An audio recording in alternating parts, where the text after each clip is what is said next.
What are you looking at? Cards. How did I know?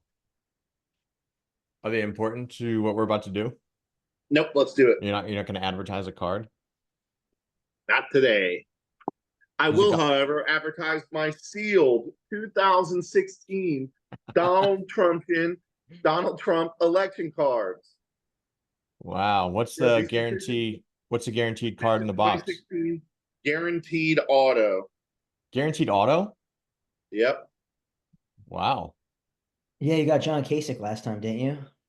No, I got Chris Christie, unfortunately. That's The even Kasich worse. was that single pack. It I came think. out covered in mayonnaise. Oh, that sounds awesome.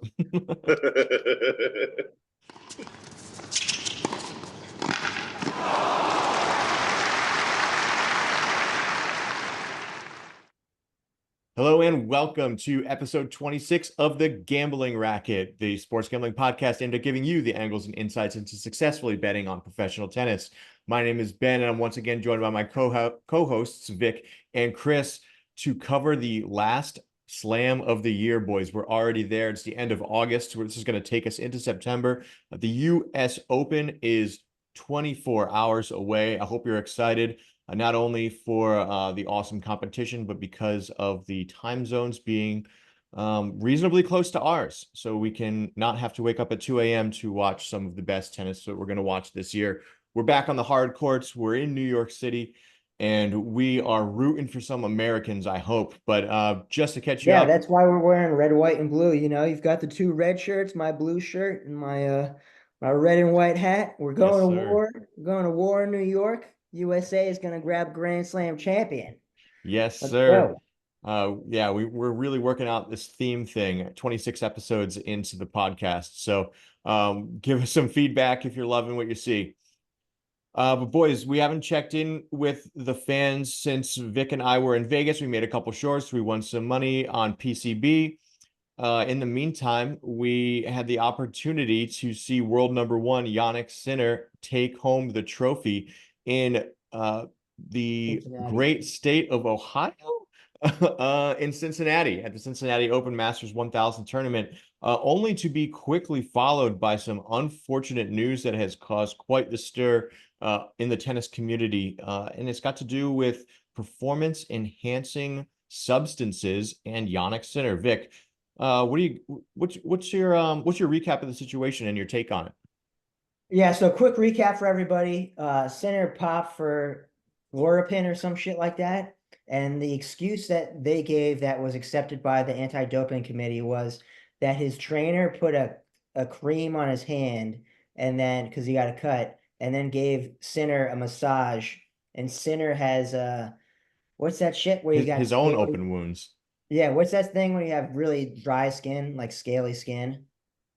Psoriasis? I have no idea. Yes, Yeah, Sinner has I psoriasis. Oh, he does have psoriasis. Oh Yeah, shit. and the guy was massaging his psoriasis with this cream on his hand, and that's how the cream got in his bloodstream.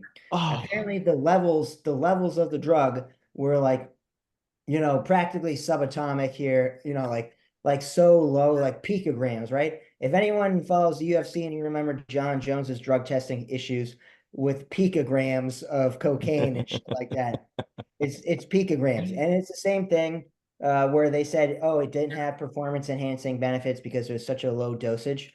My opinion, Sinner, you know, I mean, you're always responsible for what you put in your body, but bro, this seems like, the testing is so precise that this is not like above any threshold where it has performance enhancing benefits.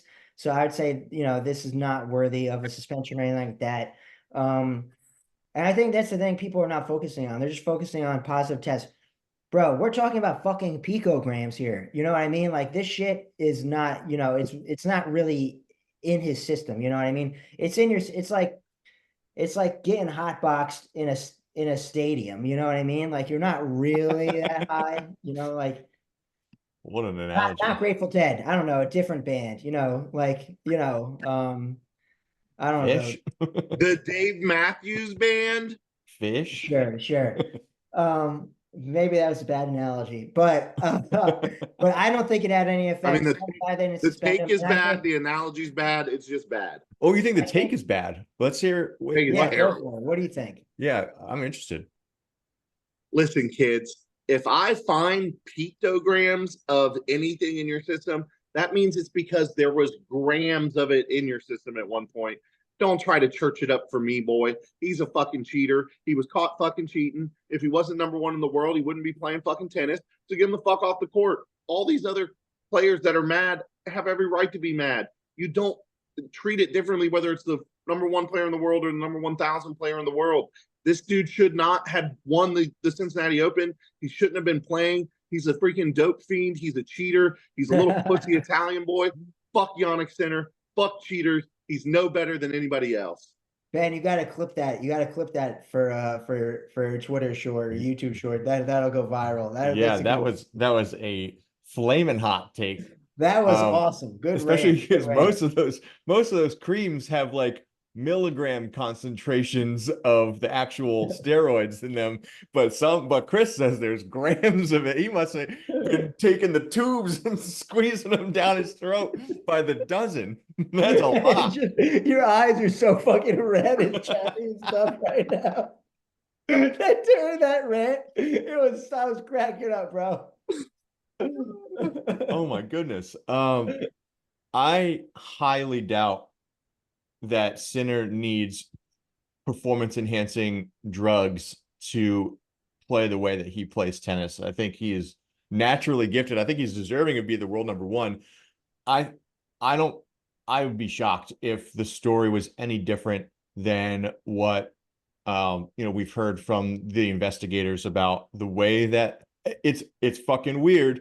It's really weird story, and if I was getting a massage from my trainer, I'd probably have him wear gloves, especially if he has an open wound. I would not have anybody wearing gloves getting a massage. You have people put on gloves when he's got an open wound on his hand. He got a little cut. He got a little cut on from his a scalpel that he cut himself with from cutting like blisters off of Sinner's feet. It's weird. It's a weird situation. Yeah. I think, and as for the other thing, Sinner had psoriasis, so not an open wound. And I can say I knew a kid in high school who had this. We called him Scaly Daily, and that shit was like you rub into any of that shit, it's just going straight into your bloodstream. You know what I mean? It's like an open wound almost. Yeah. Shout out Scaly Daily. I actually think Taylor Swift. Oh my God, Taylor Fritz had a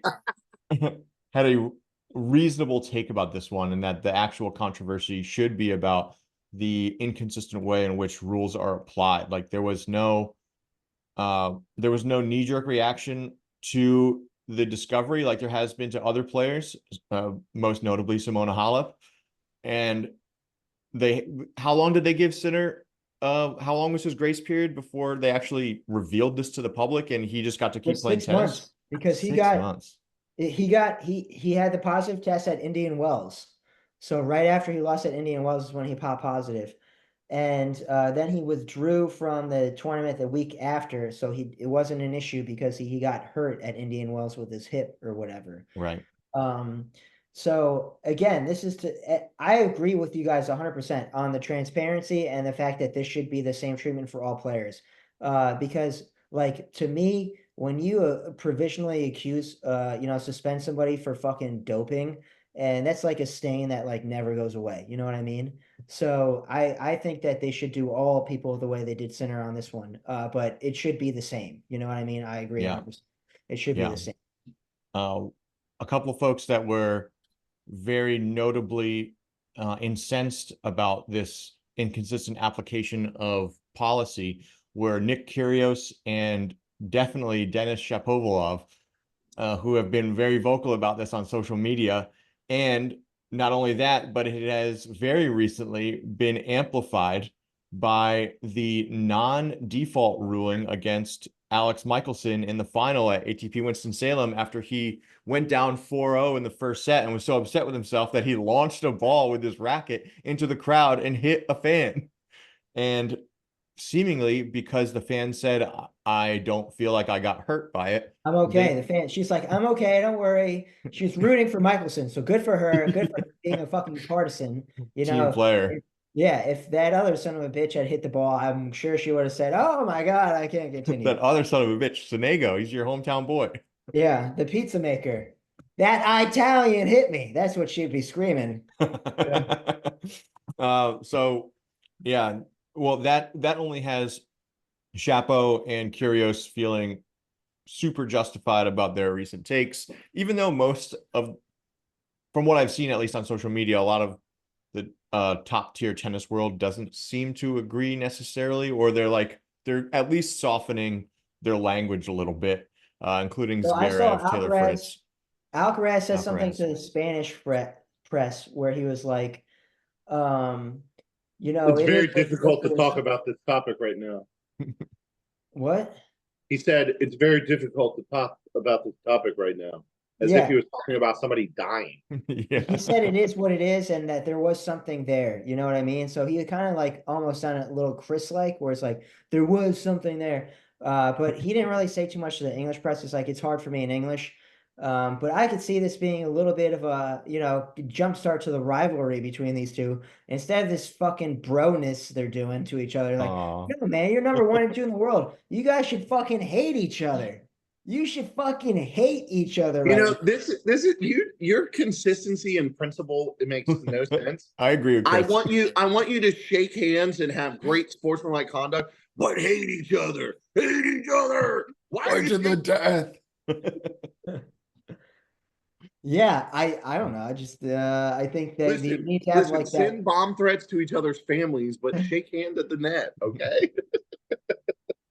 Michael Jordan always shook hands after the series, and he fucking hated who he was playing against. That's fine.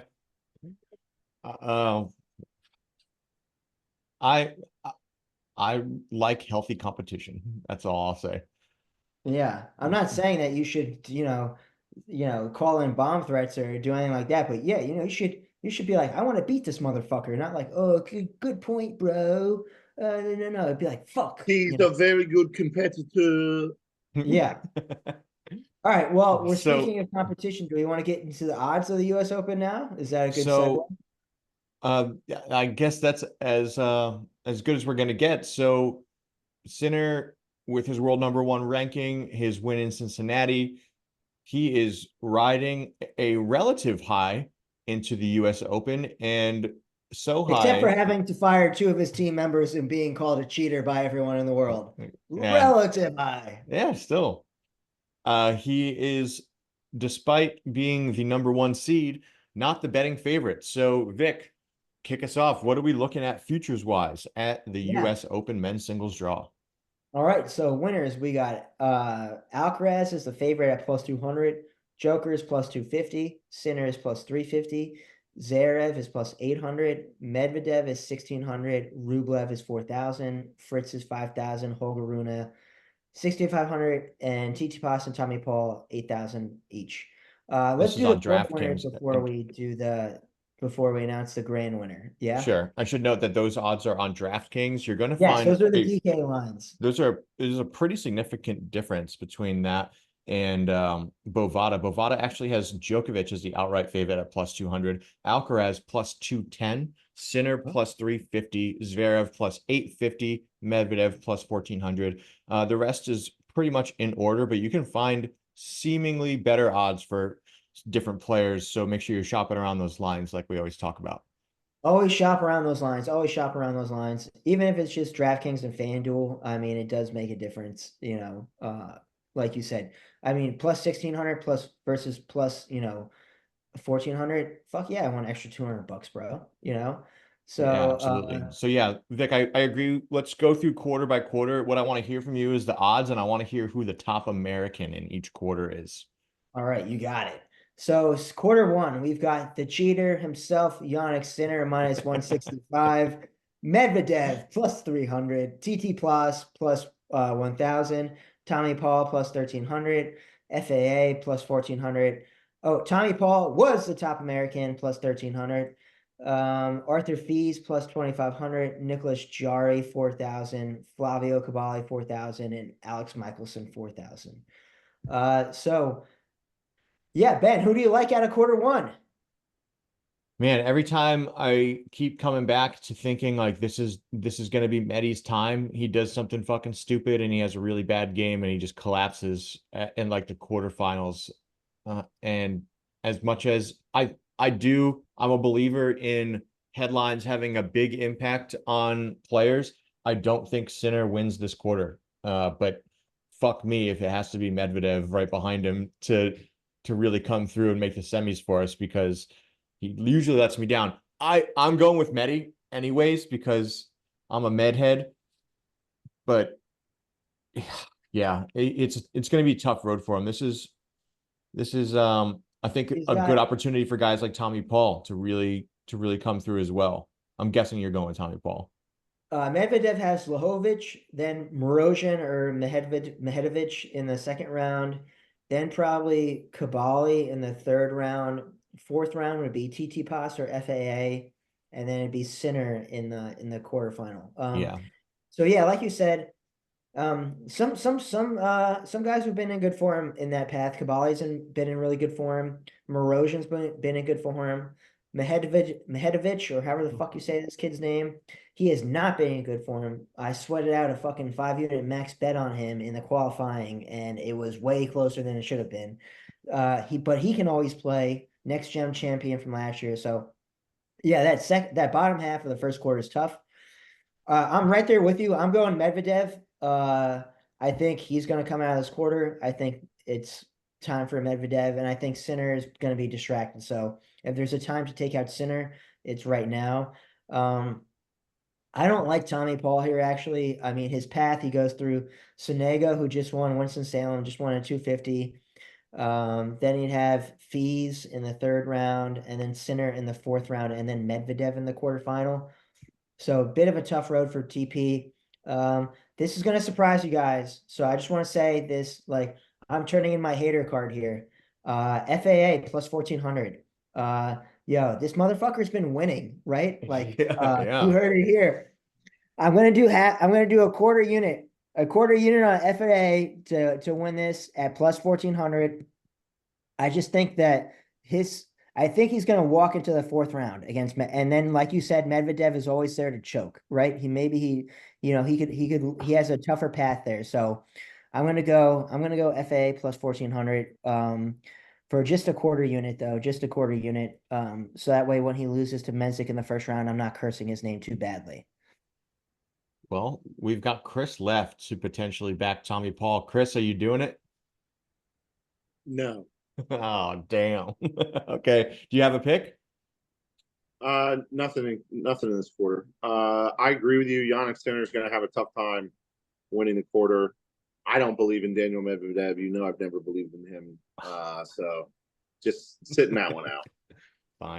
Fine. That's fine.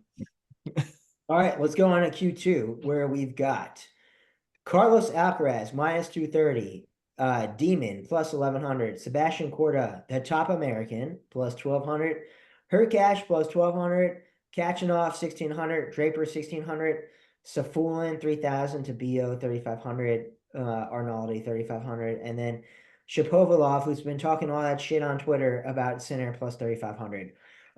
So you can already see here the odds way more fucking spread out in this quarter. It's Alcaraz and then everybody else. I think it's gonna be Alcaraz. I can't bet it. I can't bet minus 230 on a quarter, you know. Well, something happened to him this week? My bad. Yeah, we gotta talk about Alcaraz. It was on video. He was training and he rolled his ankle a little bit and he immediately stopped and stopped practicing for the day.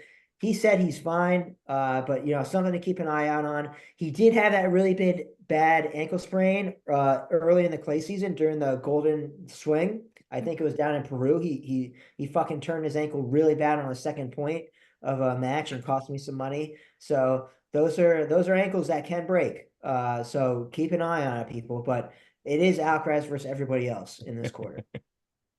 Ankles can break. That's true. What a ridiculous price for Sebastian Corda here. He is a choke artist in slams. I don't know what the odds makers are thinking that he deserves to be in the conversation with Hubie and Demon, but he's not, in my opinion. Terrible value on Corda, I think, if you really like him to win. I'm going. Yeah. I I'm probably gonna do a future bet on Hubie here, even though he's the king of retiring. Him and Rybakina on the women's side, they just love to stop feeling it all of a sudden at like 3, 4 rounds into the tournament and then just retire in the middle of a match. And That's what he did to me last tournament. that's right, the king. Well, I'll put a future wager on the king. Why not? Make the second quarter a little interesting. I'm not a believer in Alcaraz after an ankle injury either. I just too many bad omens here. Who knows? Like you were mentioning, maybe these headlines against his buddy Sinner are having an effect on him too. Maybe he doesn't like to see his friends uh, being put through the ringer. I don't know. I don't know. I'm not betting it. I expect Alcaraz to win, but I'm not betting it. This Chris, you is got anybody here? If I was gonna bet, I would go Hubie, but he got me last time with the retiring, and I'm not letting it happen again. yeah. All right, let's go to the third quarter. Third quarter, we've got Big Z, the long-haired German, plus 120. Taylor Fritz, the top American, plus 650. Holger Rune, plus 700. Berrettini, plus your boy, Chris, your boy Berrettini, plus 1,000. Casper Ruud, my boy, I guess, plus 1,300. Lorenzo Musetti, 1,600. Ugo Humbert, 2,000. Jerry Shang, 2,500, which is really short for him. And then Gael Monfils, 2,800. Chris, who do you like? Do you have anybody in the third quarter? No. Wow. Nobody in the third. All right. Ben, what about you? Who do you have in the third? This to me is the most exciting quarter. I think that we're going to see a lot of upsets. There's a lot of players in the middle of the field like Nakashima, like Monfils, like Jerry Drip, Shang that can make some waves. Riley Opelka maybe even. So I think we're going to see some real fun tennis out of the third quarter. However, I do think one name stands out above all the others, and that's spoiler alert, my pick to win the entire tournament, Alexander Zverev, the German. I think he really wants a slam right now. He's in good form. He probably sees all of this adversity a lot of the other top guys are facing in one way or another, and he can taste a US Open title. So Zverev to win the third quarter, Zverev outright. I have a couple other outright picks that are a little longer shots, but Disgusting behavior. I wish we had a soundboard where I could hit disgusting behavior. That is absolutely disgusting. The bet on that fucking Kraut, that Hun. Right, we're going back to the 1910s. oh my God. Fucking fight the Hun. Uncle Watch. Sam needs you. You're gonna back this German on Here- U.S. soil. Incoming No, sir. Berrettini pick right here from Vic. Incoming fucking disgusting pizza maker pick. What do you got I third wanted quarter, to bet Vic? Berrettini, but I couldn't bring myself to do it because I know that the man who's gonna win this one is Taylor fucking Fritz. That's right, Taylor Fritz plus 650. I like his path. He has Berrettini in the second round, right? That's tough.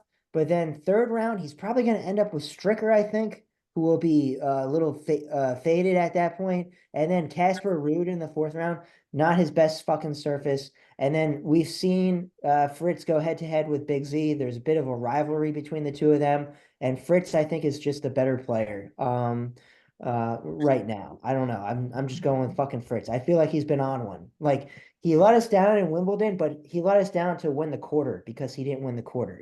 Like he was in the last 8, So I think Fritz is in good form. I'm going Taylor Fritz plus 650. I think it's a good pick.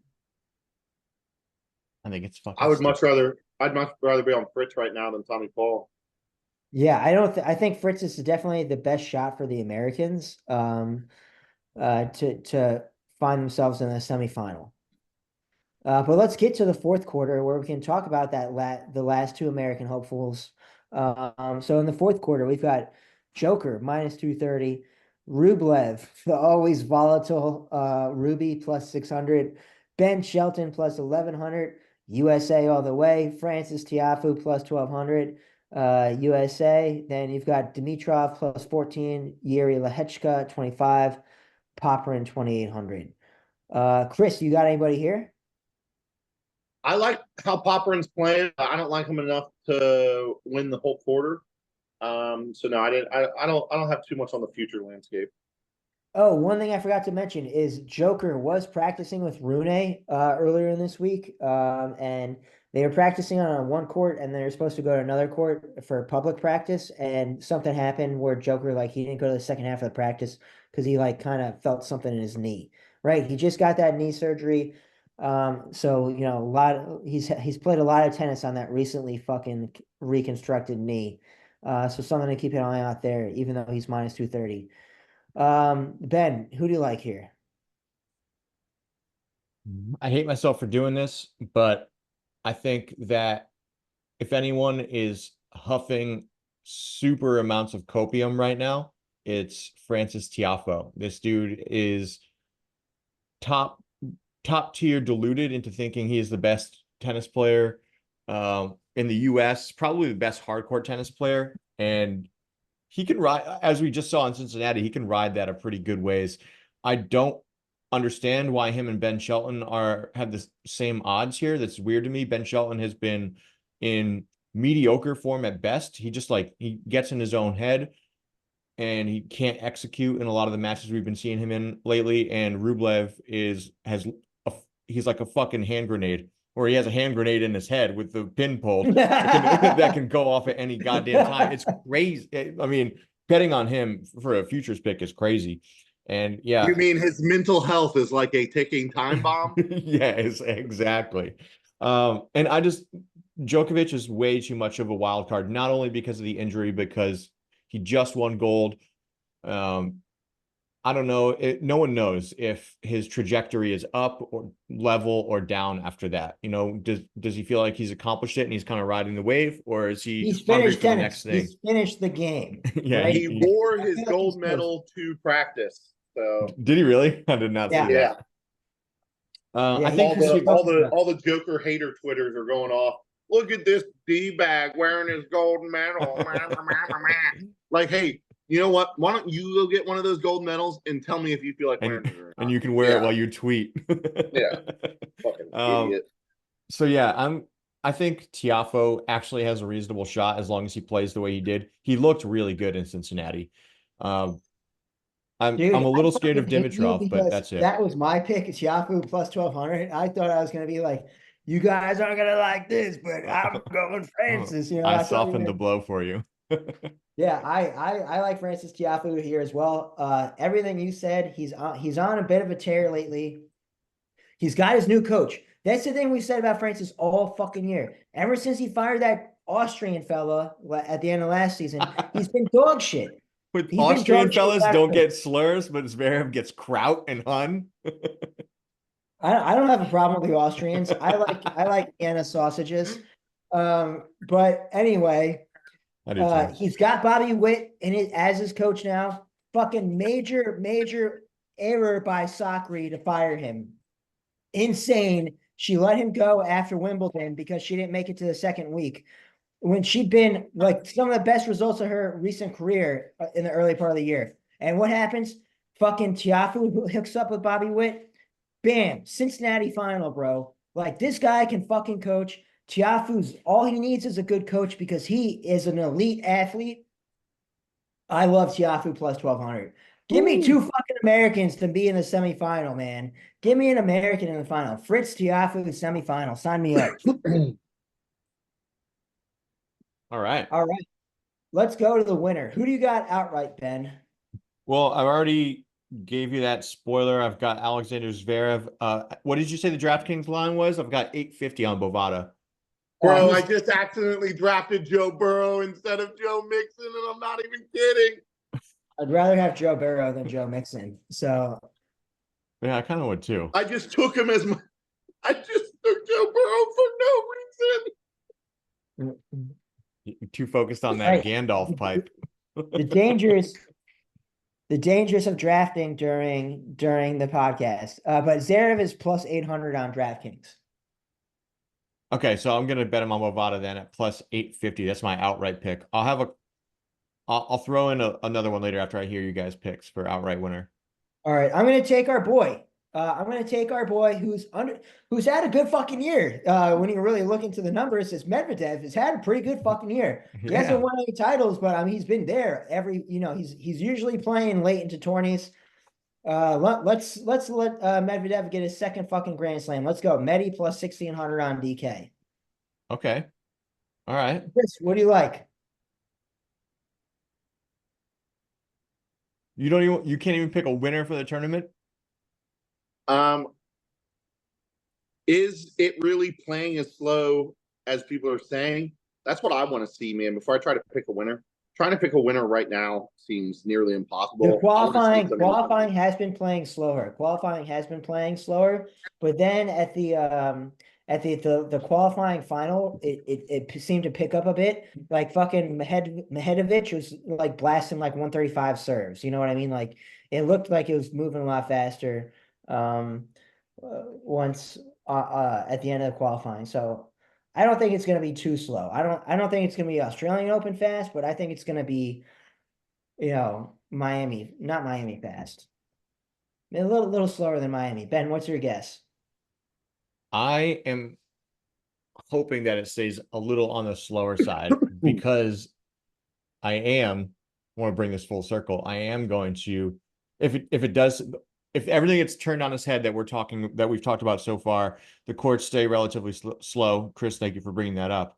I'm going to put a quarter unit on Tommy Paul to win it all in New York. Dude, it's a slow court. Tommy Paul made the fucking Indian Well final, right? Or quarterfinal. Like Tommy Paul plays well on the slow hard court. So I don't hate it. And hey, you're picking an American. So honestly, it was between him and FAA, but I'm not betting on FAA over Tommy Paul. I'd rather fucking put Ruby's hand grenade in my own head. Yeah, no shit. Yeah, that's my secondary outright winner pick. If I had to pick an insane pick, it would be Berrettini plus 8,000. And then also I have to go back, and I'm sorry I didn't do this when we were there, but third quarter, Bublik plus 4,000 is so much longer than it should be. You've got to ride or die with Bublik. He's got a tough first round against Jerry Drip Shang, but then he's got RCB, who he embarrassed at the French Open. Then fucking Casper Ruud. And then it'd be him and Fritz in the fourth round. So Bublik, you never know what you're gonna get. So put some money on Bublik and have yourself a time. He could lose in the first round to Jerry Shang and just look like absolute shit, or he could be playing a week and a half from now. You never know. Have yourself a time. What a quote. Have yourself a time. It's called gambling, folks. It's called gambling. All right. Well, that wraps up my futures. It sounded like Chris had some first round picks. I definitely do as well. Vic, I'm sure you do as well. Can someone clarify for me? I'm seeing on Bovada that start times tomorrow on the 26th are at 11 a.m. local, which would be 8 a.m. on the West Coast. You guys are seeing the same thing? 11 a.m. Eastern. 11 a.m. Eastern is the start time I'm seeing. All right, love it. Well, I guess since we're all dying to hear what Chris has been having his eye on, Chris, should we start with you, or you got to make a pick real quick? And should we start with somebody else? I am up in 3 picks. Start with Vic. All right, Vic. All right. Well, I just gave you Bublik to win the quarter at plus 4,000. You know what that means when I see in round one, Bublik with a plus number next to his name. What a fucking insult. Make these odds makers pay for disrespecting Kazakhstan. Bublik plus 125, 5-unit max bet. We're going to send Jerry Shang back down to IMG with all his fucking drip for the winter. All right. Bublik is going to run him off the court in straight sets. Bublik plus 125, 5-unit max bet for me. That's number one. Did you look into Shang was looking good in Winston-Salem, but he withdrew pretty abruptly, but I didn't see why. Do you know why? I did not see why. So you could be onto something there if it is if it's something that's been disclosed at least. Yeah. If you don't know, it's all right. You don't have to look it up or anything, but just Yeah, I something don't to keep know. in mind that Yeah. Shang recently had some question marks around his status. So If you're a Bublik better, you're gonna be intimidated by that swag, by that drip. Jerry's gonna come out looking nice. I mean, he's like prime Agassi when he had the little earring mustache or earring, earring mustache. the chain earring, because I said mustache because it's such an accessory. But yeah, he's got mad drip, but I just think Bublik's got the power. If the court is fast, Bublik's gonna run away with it. If it is really slow, that's Jerry Shang's best chance. But Bublik plus 125, you got to hit that. You got to hit that number. Okay. Chris, do you want to Ben to go? Or are you ready? Go ahead, Benny. All right, I've got a couple picks that I've been looking at. These are purely by the numbers here, not really exciting picks like Vic just had. I'm not that passionate about it, but I'm actually not I'm not super high on Popyrin not to cover a 7-game spread against Sun Woo Kwon. So I'm going to take Sun Woo Kwon at plus 7 games. I just think that's too many. I recognize that these are best of fives, but I can see this one going all 5. And if it does, that's an easy cover. Even if it goes only 4 and Popyrin wins 3-1, that's something that Kwon can cover. So that's my first pick there. Chris, do you have any thoughts about that? Because I invoked your name there. I love it. The plus 7. Popyrin likes to keep the games close even when he's winning. So I like plus 7 there. Awesome. I'm also going with Yoshihito Nishioka minus 2.5 games against Kecmanovic. Nishioka has been in great form lately, despite a couple hiccups here and there, but 2.5 games seems too low for Kecmanovic, who is just really slumped through the second half of this season. So seems like really good value to me. I don't see this one being even remotely close. So the 2.5 game spread stood out to me there. Yeah, that's I'll leave it there for now. That's my 5-unit max play is Nishioka minus 2.5. It's better value than the money line because if he wins it, he's going to cover 2.5 anyway in 5 sets. Unless we end up with 6-4, 6-4, 6-4 all the way across the board, Right. which I just don't see happening. A couple other names that stood out to me that I'm not committed to just yet, but I'm definitely looking at is Arthur Cajot plus 3.5 versus PCB Carino Busta, who's been playing really well lately, but this seems like a good upset spot for Cajot. I'm even thinking about his money line here at I plus like that as well. I was looking 170. at the Cajot money line. That kid can play. I got burned betting on Frenchman in the qualifying round, so I'm hesitant to back the tricolor again. But that fucker can play. And we That's did make fair. money on Vegas in peace with PCB, Ben. So True. Against, yeah, covering that game spread against Zverev. yeah. Another. I'm also looking at my pick of the year. So not like Oh, this pick is the pick of the year, but like my year-long rookie of the year, I okay. should say, big mover of the year, is Brandon Nakashima is playing Holger Rune in the first round, and he is a 3-game dog, plus 140 on the money line. I think Nakashima at least picks up a set on Rune and keeps the other ones close, maybe loses in tiebreak. 3 games is generous if you ask me. This to me, the way Brandon Nakashima has been playing, this should be a pick 'em. And I see value on both the spread and the money line here. So I'm most likely going to take Nakashima. I'm not as committed as my first 2 picks, like I said before. So something that I'm keeping an eye on as well. And that wraps it up for me on day 1, which is Monday. I have one more dog that I want to give out. An American, young kid, Learner Tien. Been on a fucking tear lately. At these 250s and challenger levels in the summer. He's plus 220 against Arthur Fee in the first round. Fee, notorious choke artist. I just talked about how the French have let me down. So I'm gonna sprinkle a little bit of money on that plus 220 Learner Tien line. Yeah, he definitely had an impressive showing down at Winston-Salem, had a really solid run. Yeah, okay, cool. I think that's a interesting pick to follow. Is that a Monday play or is that going into That's Tuesday. Tuesday? That's Okay. Tuesday. Okay, I haven't really looked too closely at the Tuesday lines yet, but there's a lot going on Monday. So we're wrapping up the day with an 8:15 match. It's the only men's singles match that late in the day between Novak Djokovic and Radu Albo. I may be wrong, but I think Djokovic met Albo earlier this year at in one of the early rounds in a slam. So I kind of got my eye on plus 9.5 games here, especially if the day goes well. I got some folded money and there's only one match left on the TV and I want to put some money on it because I can't help myself. Well, Radu, I don't mind if I do.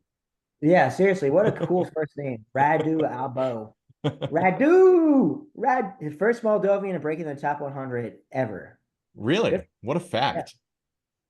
Yeah. There you go. Repping The first what? Moldovan.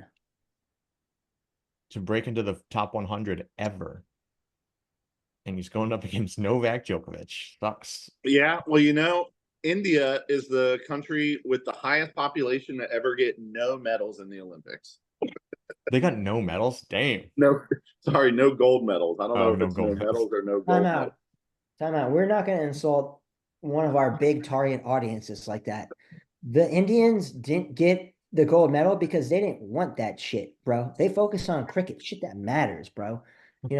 So Modi's the best. India represent New Delhi. Let's Hey, go. we're Sumit Nagal fans here. Sumit Nagal fans here. Sumit Nagal fans. That's right. Chris is #1 fan. I'm up there, but I'm not #1. Love Sumit.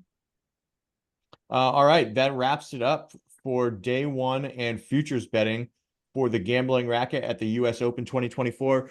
Fellas, any final thoughts before we get to placing our bets and making it official? As always, Apaches from New York on sale now, $4.99 on Amazon. Don't forget to leave yourself a 5-star review and a mention of the podcast. And if you leave a 5-star review and a mention of the podcast, I'll send you a free book for the second one, which will be due out anytime during football season. As soon as my football money gets a little low, that's when I drop out the new books, right? To replenish the funds. Yeah, be on the lookout for that. I'm actually more likely to buy it now.